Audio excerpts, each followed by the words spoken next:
Bapak Ibu jamaah yang dirahmati Allah Subhanahu wa taala, alhamdulillah kita bersyukur kehadirat Allah Subhanahu wa taala. Kita berada di halaqah kisah para nabi dan rasul. Dan pada pertemuan yang lalu kita sudah sampai kepada kisah Nabi Ibrahim alaihissalam diuji oleh Allah Subhanahu wa taala dengan diculiknya istri beliau, yaitu Siti Sarah, oleh Raja Mesir. Ya, ketika itu Raja Mesir ini menginginkan Siti Sarah, karena memang Rasulullah SAW juga mengatakan bahwa perempuan atau wanita tercantik di muka bumi ini adalah Siti Sarah, ya, kecuali dibandingkan dengan Siti Hawa. Ya, jadi Siti Hawa merupakan wanita tercantik. Ya. Maka ketika Siti Sarah ini berada di Mesir bersama Nabi Ibrahim alaihissalam, diculik, kemudian diuji, kemudian akhirnya raja ini mendapatkan bala dari Allah Subhanahu wa taala dengan ya seperti orang stroke, ya tidak bisa menggerakkan badannya sampai 3 kali sembuh. Gak bisa lagi menggerakkan badannya, akhirnya minta supaya Siti Sarah jangan lagi mendoakannya yang jelek-jelek. Kemudian dia pun selamat lagi raja tadi, dan akhirnya raja ini memberikan hadiah kepada Siti Sarah, hadiah yang besar, hadiah yang banyak, termasuk ya menghadiahkan seorang budak atau hamba sahaya perempuan yang bernama Siti Hajar. Ya. Jadi sebagaimana yang saya sampaikan, ya Siti Hajar ini sebetulnya dari kalangan bangsawan, tapi karena ada perubahan rezim kerajaan di Mesir, maka dia menjadi budak. Maka Siti Sarah pun membawa Siti Hajar.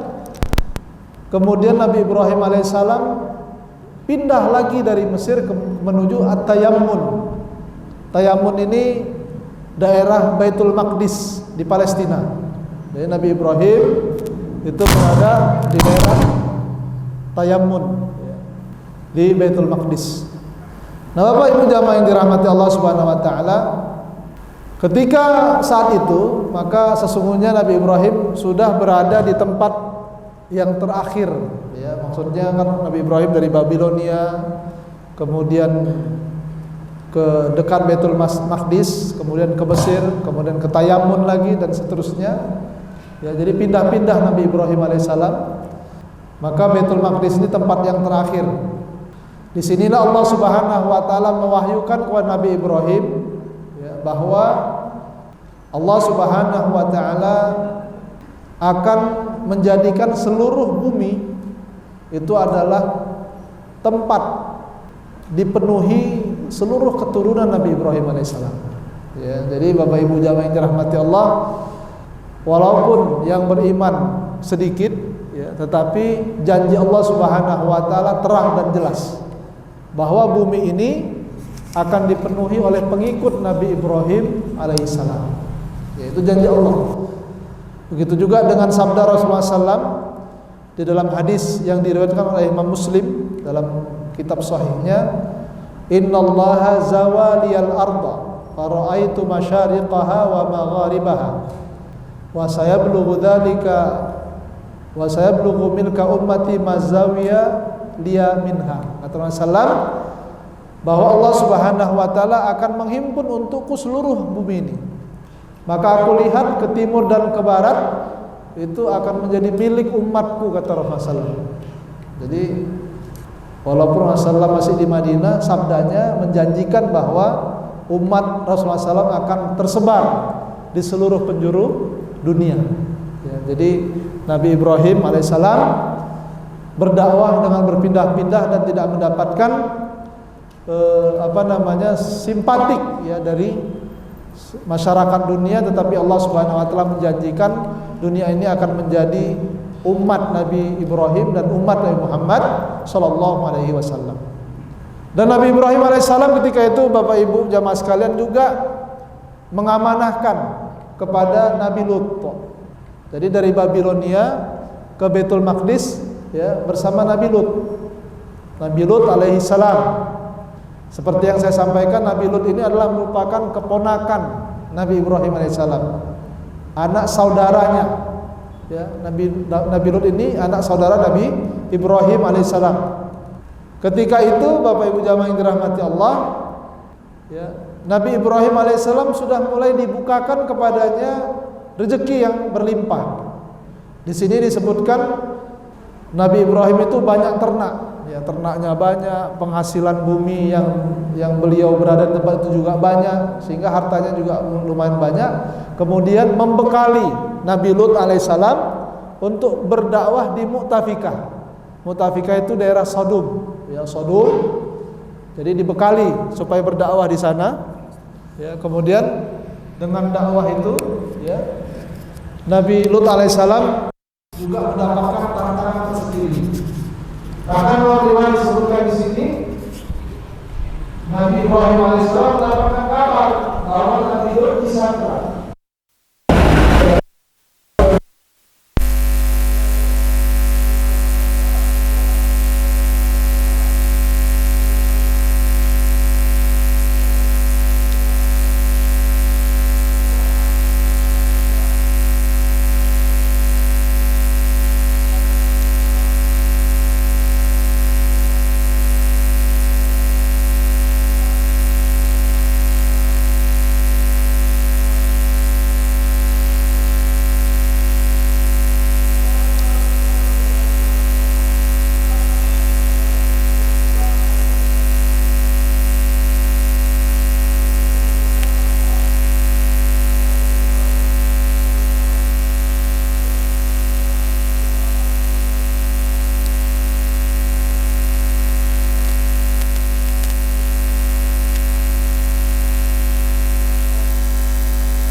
Aku tidak mungkin aku tidak mungkin hamil.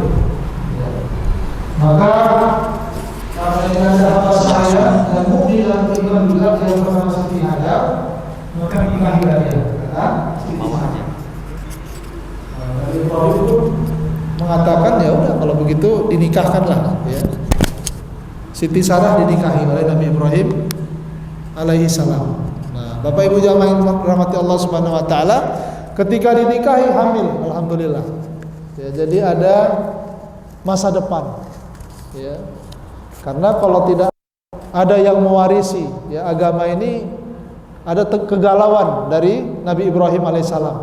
Hamillah Siti Hajar, dan dalam kitab memang Siti Sarah ini cemburu kepada Siti Hajar. Nah, jadi kan gitu Bu ya. Kalau gitu-gitu kan cemburu ya Bu ya. Otomatis cemburulah ya Siti Sarah kepada Siti Hajar, ya. Sampai akhir, ya, memang ada riwayat katanya mau dibunuhnya dan sebagainya, itu nggak betul. Ya, itu tidak betul. Itu riwayat dusta, ya, yang mengatakan. Tapi memang secara manusiawi memang terjadi kecemburuan itu, dan memang terjadi pula ya rasa takut Siti Hajar kepada Siti Sarah, sehingga dia lari jauh. Kemudian akhirnya dijumpai oleh malaikat, ya. Ketika itu malaikat mengatakan kepada Siti Hajar, wahai Siti Hajar, kembalilah, sampaikan kepada Siti Sarah bahwa anak yang di kandunganmu itu dihadirkan masa depan dakwah ini, dan berikanlah nama dengan nama Ismail. Ya, makanya Siti Hajar kembali dan mengabarkan kepada Siti Sarah, memang bisa diterima, tetapi Siti Sarah tidak kuat kalau seandainya Siti Hajar ini hidup bersama Siti Sarah, ya. Maka Allah Subhanahu wa taala pun memerintahkan kepada Nabi Ibrahim alaihissalam untuk apa? Untuk menempatkan Siti Sarah, untuk menempatkan Siti Hajar di sebuah tempat yang sudah ditentukan oleh Allah Subhanahu wa taala. Jadi dan Allah Subhanahu wa taala memerintahkan Nabi Ibrahim untuk menempatkan Siti Sarah di tempat yang sekiranya itu merupakan sudah perintah Allah Subhanahu wa taala. Ya. Ini kan supaya pertama keluarga sakinah mawaddah warahmah, kemudian target-target dakwah yang direncanakan Allah Subhanahu wa taala juga bisa berhasil. Dan Allah Subhanahu wa taala sudah menyiapkan tempat yaitu di Mekah. Nah, terkait dengan Nabi Ismail alaihissalam ini, Bapak Ibu jamaah yang dirahmati Allah, ya, Allah Subhanahu wa taala mengatakan qad istajabta laka fi Ismail wa barakta alaihi wa kathartu dan seterusnya, bahwa nanti kata Allah akan diperbanyak keturunannya ini Nabi Ismail. Jadi kalau Nabi Ibrahim dapat keturunannya payah, Nabi Ismail ini keturunannya banyak. Anak laki-lakinya itu kalau nggak salah dalam sini di riwayat sini disebutkan 12 orang anak laki-lakinya. Dan umur Nabi Ismail alaihissalam ini sekitar 125 tahun. Jadi memang Bapak Ibu jamaah yang dirahmati Allah, tentunya Nabi Ismail ini merupakan seorang nabi yang bahasa Allah Subhanahu wa taala fabasyarnahu bi ghulamin halim. Ya, maka kami berikanlah kepadanya kabar gembira dengan dihadirkannya seorang anak yang halim. Halim ini artinya apa ya Pak ya? Lembut. Halim ini enggak pernah marah. Kalau orang Jawa bilang rimo, ya. Ketentuan Allah Subhanahu wa taala. Ini disebut dengan halim. Kalau orang bilang good looking, enak dipandang. Nabi Ismail alaihissalam, ya. Makanya menggemaskan. Ya, semakin cemburulah Siti Sarah kalau seandainya itu hidup bersama mereka. Ya. Maka Nabi Ibrahim alaihissalam diperintah oleh Allah Subhanahu wa taala dengan perintah yang sangat berat. Apa perintahnya? Menempatkan Siti Hajar dan Nabi Ismail di Mekah yang ketika itu Mekah itu belum ada apa-apa. Kering, kerontang, tidak ada pohon, tidak ada hewan, tidak ada yang hidup, ya. Tidak ada air, tidak ada tumbuh-tumbuhan. Itulah Mekah. Hanya gunung, ganang, bebatuan. Dipastikan siapapun yang tinggal di situ tidak mungkin hidup. Itu Mekah ketika itu. Ya, makanya Nabi Ibrahim kalau kita ilustrasikan ataupun kita bayangkan Bapak Ibu, ya nggak mungkin ya Nabi Ibrahim akan meletakkan Siti Hajar di tempat itu bersama Nabi Ismail yang masih kecil, melainkan karena perintah Allah Subhanahu wa taala. Enggak mungkin. Ya Bapak lah kalau punya anak, Pak, ya. Dengan kasus seperti itulah misalkan, secara manusiawi itu enggak mungkin meninggalkan di sebuah tempat yang tidak mungkin sesuatu hidup di situ. Ya, kalau mungkin di hutan yang masih banyak pohon-pohonnya itu masih memungkinkan. Tapi di tempat batu, bebatuan, ganang gunung yang tidak ada kehidupan. Siapapun yang diletakkan situ makhluk hidup pasti mati gitu. Ya. Maka tidak mungkin itu dilakukan oleh Nabi Ibrahim melainkan karena perintah Allah Subhanahu wa taala. Maka Bapak Ibu jamaah yang dirahmati Allah Subhanahu wa taala, maka ketika itu Nabi Ibrahim alaihissalam ya, membawa ya Siti Hajar bersama Ismail dari Palestina ke Mekah. Bayangkan tuh Palestina ke Mekah itu kalau naik pesawat tuh berapa jam? Kira-kira 3 jam itu kalau naik pesawat. Ya, kira-kira dari sini ke Surabaya. Ya, lebih kurang lah kira-kira ya, seperti itu. Ini dengan berjalan dan mengendarai unta, nggak tahu lah apakah jalan kaki atau pakai kendaraan, nggak tahu. Wallahu alam. Ya, tidak disebutkan. Dan ketika itu Nabi Ibrahim alaihissalam membawa Siti Hajar dan menempatkan Siti Hajar dengan Nabi Ismail persis di dekat Ka'bah. Waktu itu Ka'bah belum ada. Yang ada pondasinya tetapi tertutup, ya, belum ada apa-apa. Ditempatkan. Ketika itu Siti Hajar ya melihat Nabi Ibrahim menempatkan dirinya dan anak bayinya di tempat tersebut, Siti Hajar tentunya ya bertanya kepada Nabi Ibrahim alaihissalam. Karena Nabi Ibrahim pergi nih. Wahai Ibrahim, apakah kau tinggalkan kami di sini? Tidak ada tumbuh-tumbuhan, tidak ada kehidupan, kering, kerontang, hanya gunung ganang. Ya, bagi seorang ibu yang baru melahirkan anak bayi, kalau ditinggalkan di situ bisa apa? Nabi Ibrahim tidak menjawab. Dipanggil lagi, wahai Ibrahim, enggak jawab. Sampai akhirnya Siti Hajar mengatakan, Allahu amaraka bihadza? Apakah Allah yang memerintahkanmu untuk meninggalkan kami di sini? Nabi Ibrahim cuma bilang, "Na'am," iya. Kemudian Siti Hajar mengatakan, "Idzan lan yudayyi'ana." Kalau begitu, Allah Subhanahu wa taala tidak mungkin menyia-nyiakan kami. Ini sebuah keimanan yang luar biasa. Ya. Kalau ibu-ibu sekarang, Pak, beras habis, enggak ada gantinya, udah menjerit, Pak. Ya, ini ditinggalkan di tempat itu karena keimanan, kemudian mengatakan tidak mungkin Allah Subhanahu wa taala menyia-nyiakan kami. Sebuah fondasi dakwah yang ditinggalkan Allah Subhanahu wa taala untuk membesarkan umat ini sampai hari ini, Bapak Ibu jamaah yang dirahmati Allah, di tempat yang suci, yaitu di Mekkah Al-Mukarramah. Dan simbol perjuangan itu ada pada diri seorang perempuan, yaitu Siti Hajar. Menunjukkan apa? Menunjukkan begitulah cara Allah mengangkat derajat kaum perempuan, bahwa keteguhan keimanan mereka sangat mempengaruhi dakwah di masa yang akan datang. Hanya mengasuh seorang anak bayi kecil, Bapak Ibu jamaah yang dirahmati Allah, harapan besarnya Islam, harapan besarnya dakwah, harapan besarnya risalah Allah itu ditumpukan kepada seorang perempuan yang beriman, yaitu Siti Hajar. Subhanallah. Ya, jadi Bapak Ibu, ini luar biasa. Maka Nabi Ibrahim pergi. Dalam riwayat disebutkan Bapak Ibu yang ditinggalkan hanya dua. Ada satu termos atau satu tempat air, kirbah namanya. Kemudian ada sebakul kurma. Nah, itulah yang dimakan. Minum, makan. Itu minum, makan. Tentunya persediaan terbatas. Sampai semua persediaan habis. Air habis, kurma habis, maka paniklah Siti Hajar. Bukan terhadap dirinya, tapi terhadap anak bayinya. Ya, ibu ini kan gitu, Pak. Biarlah ibu nggak makan ya, Bu. Yang penting anak besar.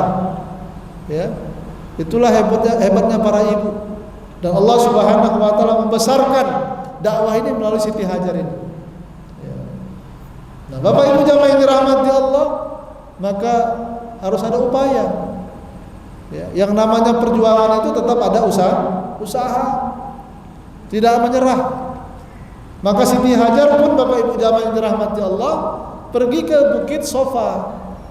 Bukit Sofa ini agak tinggi sedikit. Kalau kita pernah umroh ataupun haji, pernah ke sana, tahulah kita tingginya Bukit Sofa.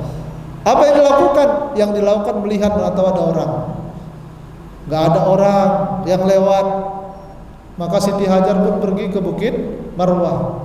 Ada beberapa meter, Bapak Ibu, beliau lari, saking merasa di sana ada harapan.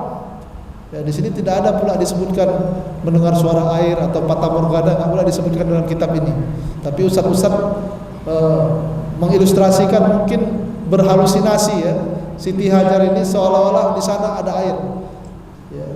Tapi harapannya juga sebetulnya di sana melalui Bukit Marwah itu, dari atas itu bisa dilihat, mudah-mudahan ada orang yang datang. Ya. Karena Bukit Marwah ini jauh dari posisi Nabi Ismail, ya takut dia. Nah, terus begitu ke Marwah, ke Sofa, ke Marwah sampai 7 kali. Dan itu menjadi simbol ibadah, salah satu simbol ibadah haji, salah satu yang harus kita laksanakan dalam ibadah haji. Saya lupa pula mengecek kira-kira berapa kilometer tuh kita jalan sa'i dari Sofa dan Marwah, Bapak Ibu jamaah yang dirahmati Allah. Simbol itu ataupun ibadah itu ya hanya dicontohkan oleh Allah Subhanahu wa taala dari seorang perempuan, yaitu Siti Hajar. Jadi kalau Bapak Ibu-ibu nanti kalau kita mudah-mudahan diberikan rezeki bisa haji, amin ya. Bisa umroh insyaallah. Kemudian kita bisa sa'i di sana. Nah, ingatlah perjuangan Siti Hajar ini. Ya. Perjuangan itu menjadi sebuah ibadah ya, untuk sa'i dari Sofa dan Marwah. Sampai akhirnya Allah Subhanahu wa taala mengutus malaikat Jibril. Apa yang dilakukan malaikat Jibril, Bapak Ibu jemaah Allah Subhanahu wa taala? dikeluarkanlah air Zam-Zam. Ya, dengan sayap malaikat Jibril dikeluarkan air Zam-Zam tepat di kaki Nabi Ismail. Kemudian karena keluar air Zam-Zam itu, Siti Hajar mengatakan Zam-Zam, Zam-Zam, terkumpullah supaya jangan lari kemana-mana air itu. Kemudian ada hadis ya Rasulullah SAW yang mengatakan yarhamullahu umma Ismail, Allah merahmati ibunya Ismail. Lau tarakat Zam-Zam, kalau seandainya dibiarkan aja itu keluar air Zam-Zam itu, ya. Lakanat Zam-Zam ainan muayyanan. Niscaya itu Zam-Zam itu bisa jadi sumber mata air yang bahkan bisa jadi sungai. Ya, tapi karena dihimpun akhirnya ya jadi sumur saja deh. Ya, jadi sumur yang tidak pernah habis, yang tidak pernah kering sampai hari ini. Dan Zam-Zam itu Bapak Ibu jamaah yang dirahmati Allah Subhanahu wa taala merupakan air terbaik di dunia. Ya, subhanallah. Kalau Rasulullah mengatakan ta'mun ta'im, ya, bagi orang yang lapar minum air Zam-Zam pun kenyang. Ya, mau sama makan kita seminggu di Mekah itu minum air Zam-Zam aja bisa itu. Ya, sebetulnya begitu. Ya. Dan itu sudah dibuktikan ya, oleh ada namanya Abu Dzar Al-Ghifari, salah seorang sahabat Rasulullah, itu sempat 3 hari di Mekah nggak makan, cuman minum air Zam-Zam saja. Ya. Kemudian Bapak Ibu jemaah Allah Subhanahu wa taala, maka ini yang terjadi pada Siti Hajar. Nabi Ibrahim terus pergi, semakin jauh Nabi Ibrahim berdoa, Rabbana inni askantu min dzurriyyati, wahai Allah Tuhanku, Tuhan kami, sesungguhnya aku menempatkan bagian dari keturunanku biwadin, pada satu lembah, ghairi dzi zar'in, enggak ada tumbuh-tumbuhan, inda baitikal muharram, di dekat rumahmu yang dimuliakan, Rabbana liyuqimus shalah, supaya mereka mendirikan salat. Jadi ibadah sholat ini risalah Nabi Ibrahim, bukan ibadah baru sholat kita ini. Ibadahnya para nabi dan rasul sebelum Nabi Muhammad SAW. Ya. Sama juga dalam ayat Al-Quran disebutkan bahwa Nabi Isa alaihissalam itu mengatakan ketika ditanya, masih bayi kan ditanya, wa asyarat ilaih, Siti Maryam menunjuk Nabi Isa alaihissalam, itu Nabi Isa mengatakan, wa umirtu bis salati waz zakati ma dumtu hayya. Bahkan Nabi Isa sendiri pun itu diperintahkan Allah untuk sholat dan membayar zakat. Berarti kan ibadah sholat dan zakat ini bukan hanya risalah Nabi Muhammad SAW saja, tetapi juga risalah para nabi dan rasul sebelumnya. Faj'al afidatan nasi tahwi ilaihim. Jadikanlah wahai Allah hati-hati manusia ini cenderung dan dekat kepada mereka, yaitu keturunanku ini. Warzuqhum minats tsamarati la'allahum yashkurun. Ya, dan berikanlah mereka rezeki buah-buahan supaya mereka termasuk orang-orang yang bersyukur. Jadi Pak, Bu, dari doa ini, ya, dari doa ini Bapak Ibu jamaah yang dirahmati Allah, anak masih bayi. Ya, anak masih bayi, tetapi cita-citanya punya keturunan yang banyak. Ya. Kemudian yang kedua Bapak Ibu, minta juga sama Allah Subhanahu wa taala supaya seluruh manusia sayang sama mereka. Jadi kalau kita punya anak Bapak Ibu, doa juga supaya orang semua sayang sama anak kita. Ya. Faj'al afidatan minan nasi tahwi ilaihim. Jadikanlah hati-hati manusia, kecintaan manusia itu kepada mereka.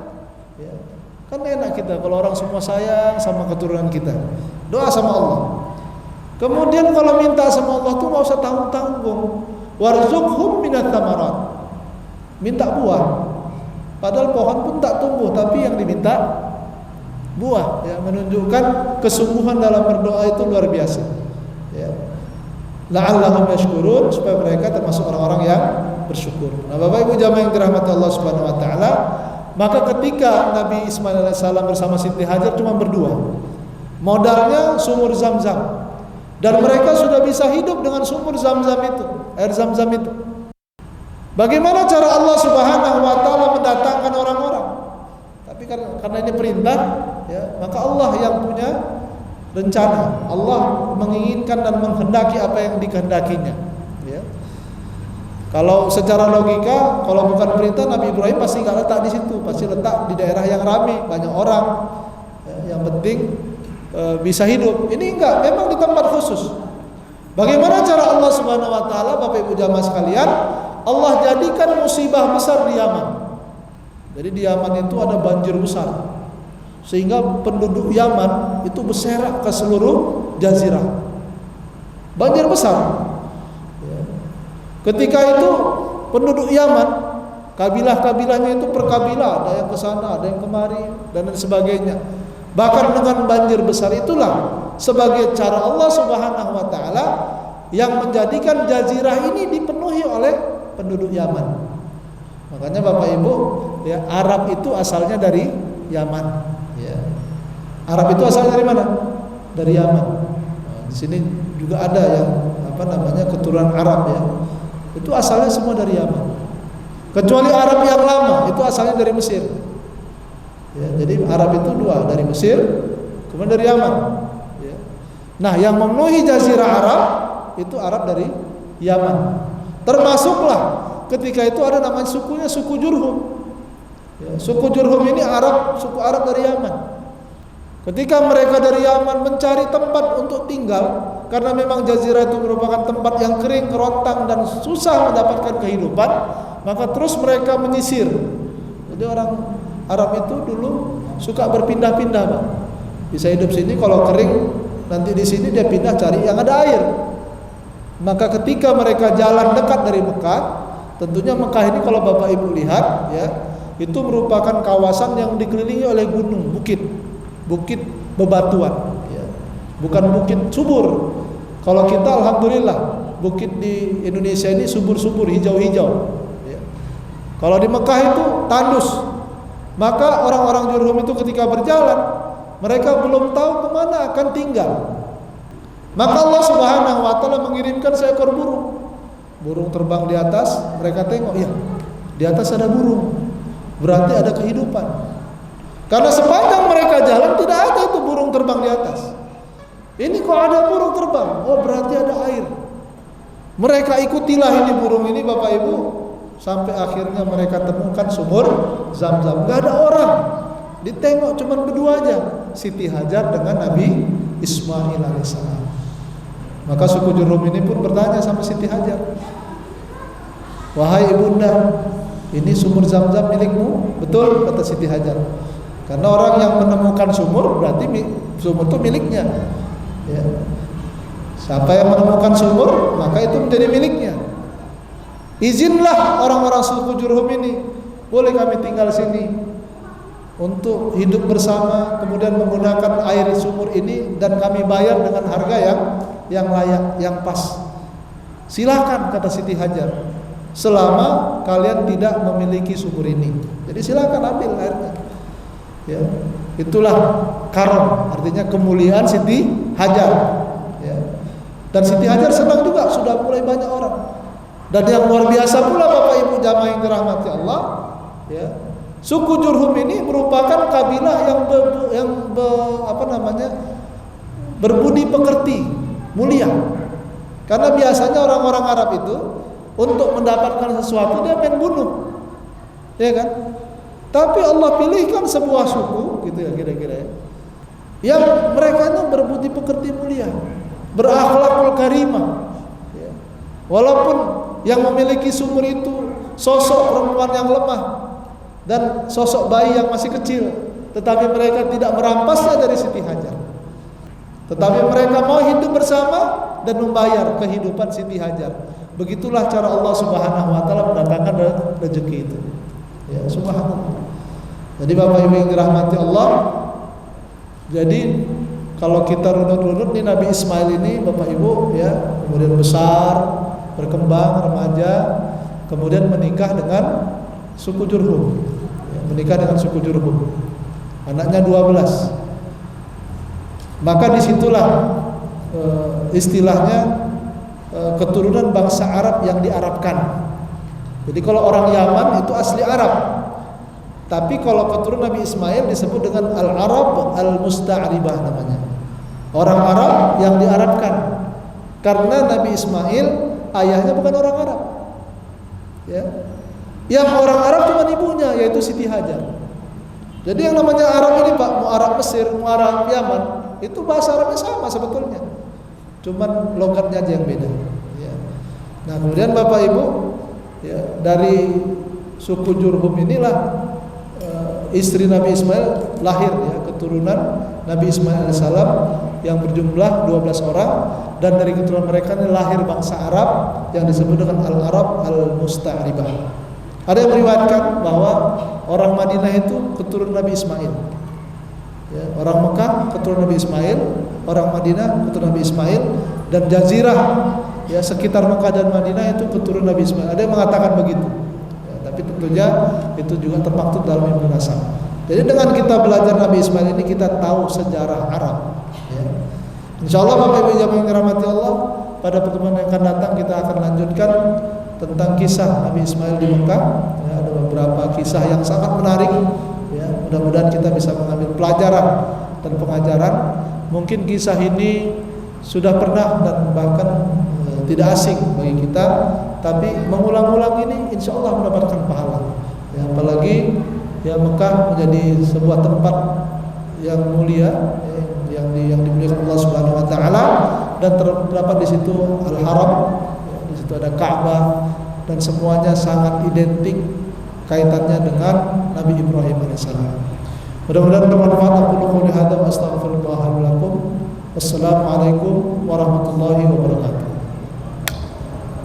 Ya, alhamdulillah. Terima kasih. Mudah-mudahan